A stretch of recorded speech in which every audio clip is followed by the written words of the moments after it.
हाय, hello, नमस्कार. मी निकिता. स्वागत आहे तुमचं माझ्या यूट्यूब चॅनलमध्ये, ज्याचं नाव आहे निकिता सुरोसे. तर सर्वांना गुड मॉर्निंग. सानू, तू पण कर गं गुड मॉर्निंग सगळ्यांना. हाय कर गं. तर सानूचं माझं आवरलेलं आहे छानपैकी.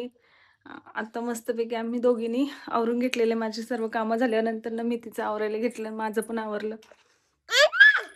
तर व्हिडिओ कंटिन्यू बघा, लाईक करा, शेअर करा, कमेंट करा, सबस्क्राईब करा. आणि ज्यांनी ज्यांनी मला सबस्क्राईब वगैरे केलेलं आहे, लाईक केलेलं आहे, जाऊ आपण. हो, जाऊ ना. त्यांचं सर्वांचं मनापासून धन्यवाद. आणि व्हिडिओ स्किप न करता पहा. सपोर्ट करा एकदम छान असा. तुमचा सपोर्ट खूप महत्वाचा आहे, गरजेचा आहे. सानूचं खेळणं बघा, हे बघा, हे बघा, लाईट चालू बंद चालू बंद, हेच खेळ आहे महत्वाचा तिचा. खुशी भेटती पार हिला याच्यातून. ओ, इथं बघा माझी सकाळची सुरुवात होती ती 5:30 ते 5:45. कधी कधी 5ला होती, कधी कधी 5:30ला होती. पण 6च्या आधी तर मी उठलेलीच असते, कारण की सकाळी 7च्या आधी मला डब्बे वगैरे द्यावे लागते. म्हणून मी सकाळची सुरुवात इथं आता आज तर मी 5:30ला केलेली आहे. तर इथं मला गवारीची भाजी बनवायची होती. मग गवारीची भाजी बनवायसाठी मी थोडीशी गवार भाजायला टाकली होती. कधी कधी मी कच्चीच बनवते, कधी कधी भाजून बनवते. पण मी आज माझ्या मिस्टरांना भाजून गवारची भाजी खायची होती, कारण ते जर वेळेस म्हणतात की कच्ची गवारीची भाजी केली की गुळमट लागते ती. त्यामुळं भाजून केली की छान लागते, म्हणतात खमंग लागते. म्हणून मी ती गवार भाजायला टाकली. तोपर्यंत म्हटलं आता इथं फोडणीची तयारी करून घेऊया आपण. मग त्यासाठी मी बारीक असा कांदा चिरायला घेतला. तोपर्यंत आपली इकडं गवार पण व्यवस्थित अशी भाजत होती बारीक गॅसवरती, की जेणेकरून ती जास्त करपली नाही पाहिजे आणि माझं इकडचं काम पण झालं पाहिजे, म्हणजे वेळ पण वाचला पाहिजे. ह्या हिशोबाने मी गवार पण भाजायला टाकले आणि इकडं कांदा टमॅटो पण कापायला घेतलं होतं. छान असं बारीक असं चॉप करून घेतलं ते. आणि तिकडं मी थोडंसं गरम पाणी करून घेतलं होतं भाजीमध्ये टाकताना, कारण की भाजीमध्ये टाकण्यासाठी, कारण की आपण थंड पाणी टाकलं की मग ते पाणी गरम होणार, मग शिजायला उकळी यायला वेळ लागणार. त्याच्यामुळं मी ते गरम पाणी आधीच करून घेतलं होतं, जेणेकरून पटकन शिजून होईल. मग आधी आता कढईमध्ये 2 ते 3 चमचे मी तेल टाकलं होतं. नंतर तेल गरम झालं की त्याच्यामध्ये थोडीशी जिरी, थोडीशी मोहरी टाकले होते. तोपर्यंत आपलं पाणी पण गरम झालेलं होतं तिकडं. नंतर कांदा टाकला. कांदा थोडासा लालसर सोनेरी झाला की त्याच्यामध्ये आपलं टमॅटो टाकून घ्यायचं. टमॅटो पण थोडंसं मऊसर झालं की त्याच्यामध्ये थोडीशी हळद टाकून घ्यायची. नंतर मी हे सकाळी वाटलं होतं कोथिंबीर, खोबरं आणि लसूणचं आणि मीठ टाकूनचं. मग ते वाटण थोडंसं 1 चमचा टाकलं आणि आपलं घरचं काळं तिखट टाकलं आणि व्यवस्थित अशी भाजी मिक्स करून घेतली, अशी हलवून घेतली. आणि गवार भाजल्यानंतर मी गार पाण्यामध्ये टाकली होती ती धुण्यासाठी.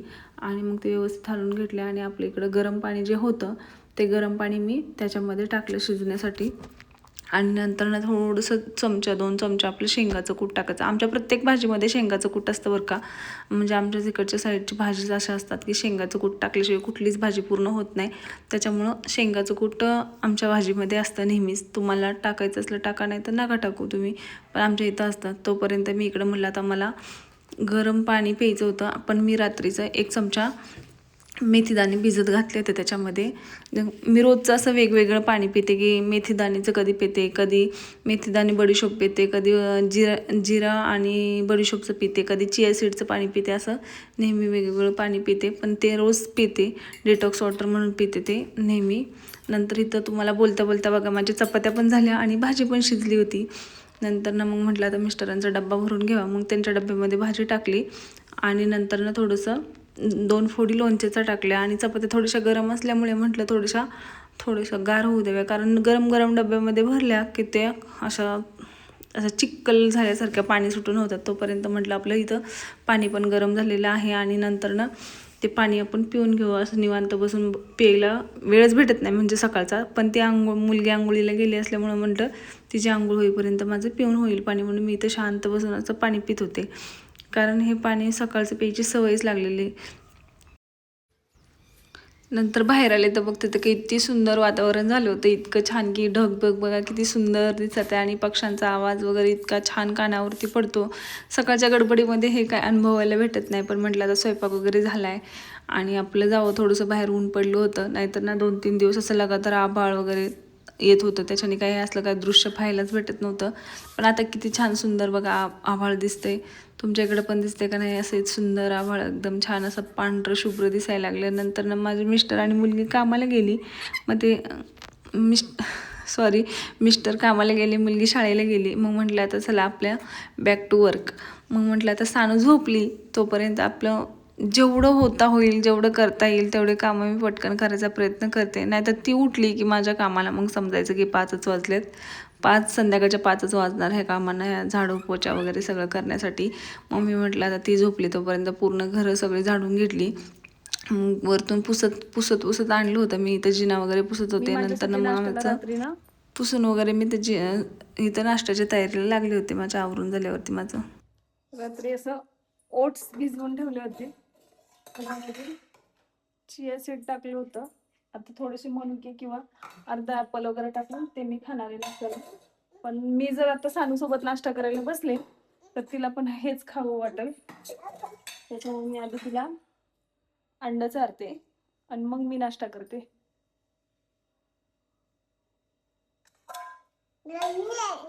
छान आहे, छान लागते. कसं लागतं सांग बरं? असं असं छान लागतंय. कसं लागतं सांग बरं? छान लागतंय. मग मी इथं सानूला अंडं चारायला घेतलं होतं. पण मला चारायची घाई जास्त होती की तिला स्वतःला खायचं नव्हतं. पटकन मला तू एकच खा, मग मी एकच खाते असं चालू होतं. मी तिला तू खा म्हणते तर ती मला चारत होती. मग तिला मी असं कसं गोडी लावून वगैरे तिला चारण्याचा प्रयत्न करत होते. पण मी हातात लपवलेलं अंडं तिने पाहिलं आणि माझ्याकडे बघायला लागली. मग म्हणलं ते आता एवढंच म्हणते तर खाऊन घेऊन मी ते एक घास तिने मला दिलेला होता ते खाल्ला. नंतर तिने खाल्ला. जेव्हा मी खाल्ल्याच्या नंतर तिने खाल्ला. नंतर ना तेवढ्यात आमचं दार वाजलं आणि माझा भाऊ आला.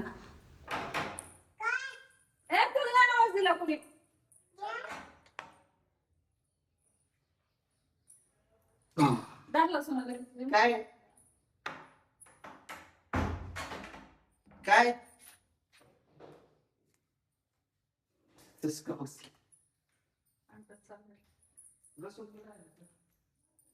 त्या फ्रीज वरती आहे बघ.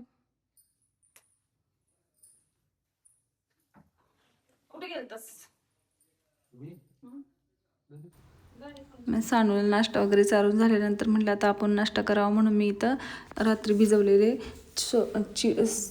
चिया सीड्स आणि ओट्स खायला घेतले. आणि त्याच्यामध्ये मी शुगर वगैरे असं मध असं काही टाकलेलं नाही. फक्त अर्धा ॲपल टाकला आणि थोडेसे मनुके टाकले. कारण मी आता सध्या पूर्णपणे शुगर कट केलेली आहे माझ्या जेवणातली वगैरे. त्याच्यामुळे मी शुगर वगैरे टाकली नाही. आणि थोडंसं घट्टसर झाल्यामुळं मी थोडंसं दूध टाकलं त्याच्यामध्ये, जेणेकरून ते आपल्याला खायला आणि नरड्याच्या खाली उतरायला पाहिजे. इतकं सपक लागत होतं, पण काय करणार म्हटलं आता आपण चालू तर केले, म्हटलं पूर्ण करणं गरजेचंच आहे. मग दुपारनंतर मी असं काय आमच्या इथनं ही वंदे भारतची ट्रेन चालली होती. मग अचानकच माझा कॅमेरा पण ऑन होता. म्हटलं घेवाईचा सीन म्हणून घेतला. इतके दिवस कधी घेतला नाही. आणि नंतर म्हटलं थोडंसं आता दुपारच्या 2 वाजले होते, 1-2 वाजले होत्या. तर म्हटलं आता कपडे पण धुवून घ्यायचे होते. तर वातावरण तर इतकं छान वाटत होतं ना. असलं पावसाळी मग काही म्हणा, पण पावसाळ्यातलं वातावरण इतकं सुंदर वाटतं. पण एकच प्रॉब्लेम आहे की कपडेच धुतलेले वाळत नाहीत. बाकी काही प्रॉब्लेम नाही पावसाचा बरं का. फक्त कपड्यासाठीच असं वाटतं की पाऊस नको यायला. मग मी इकडे कपडे धुवत होतेपर्यंत आमच्या सानू मॅडमचं आणि तिच्या पप्पांचं गाडी धुण्याचं चालू होतं. पण तिचे पप्पा गाडी धुतात, पण ह्या मॅडम वेगळंच काहीतरी करत बसल्या होत्या, पाणी खेळत बसल्या होत्या. पाय झालं तुझ्या? हा, घ्या डब्बा तिचा. दे पप्पाला गाडी धुवायची. सोड थोडं पाणी टाकायचं. सोड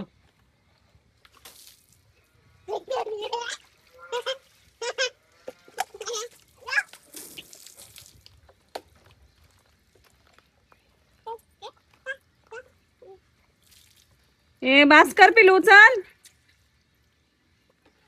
सानू अगं चल ग भास्कर, सर्दी होते पिलू चल. मम्मा चल. काय नको मम्मी, चल चल पिलू चल. चला. हा, कुठे टाकू? नको टाकू, ठेव ठेव बाबू. हो,